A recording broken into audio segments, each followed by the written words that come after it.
ભારતીયોએ cyber ફ્રોડમાં માત્ર 4 મહિનામાં 1750 કરોડ રૂપિયા ગુમાવ્યા। દુનિયાભરમાં સાયબર ક્રાઇમની ઘટનાઓમાં સતત વધારો થઈ રહ્યો છે। ભારતમાં ઓનલાઈન ઇન્વેસ્ટમેન્ટ, ગેમિંગ એપ, સેક્સટોર્શન અને ઓટીપી આધારિત ફ્રોડની સૌથી વધારે ઘટનાઓ નોંધાઈ રહી છે। છેલ્લા 4 મહિનામાં એટલે કે જાન્યુઆરીથી એપ્રિલ સુધીમાં ભારતીયોએ સાયબર ફ્રોડમાં 1750 કરોડ રૂપિયા ગુમાવ્યા છે।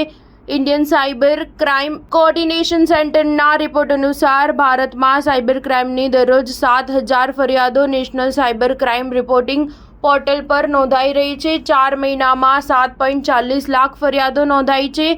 મેમાં પણ દરરોજ 7000 ફરિયાદ નોંધાઈ હતી, જે 2021માં નોંધાયેલી ફરિયાદો કરતાં 113.7% વધારે છે, જ્યારે 2023ની તુલનામાં 60.9% વધારે છે। સૌથી વધારે 1420 કરોડ રૂપિયાની ઠગાઈ ટ્રેડિંગ સ્કેમ્સ દ્વારા કરવામાં આવી છે। માત્ર 4 મહિનામાં તેના 20,043 કેસ નોંધાયા છે। ગૃહ મંત્રાલયે સાયબર ફ્રોડના કેસ રોકવા માટે ઇન્ડિયન સાયબર ક્રાઇમ કોઓર્ડિનેશન સેન્ટરની સ્થાપના કરી હતી। આ સેન્ટર રિઝર્વ બેંક, ફિનટેક અને ટેલિકોમ કંપનીઓની સાથે મળીને કામ કરે છે। તે ફરિયાદોના આધારે સ્કાઇપ એકાઉન્ટ, ગૂગલ મેટાની એડ, સિમ કાર્ડ તથા બેંક ખાતા બ્લોક કરે છે। ઇન્ડિયન સાયબર ક્રાઇમ કોઓર્ડિનેશન સેન્ટરની ઢબે અમદાવાદમાં 7 જોઈન્ટ કોઓર્ડિનેશન ટીમ બનાવાઈ છે। સરકાર દ્વારા નેશનલ સાયબર ફોરેન્સિક લેબોરેટરી અને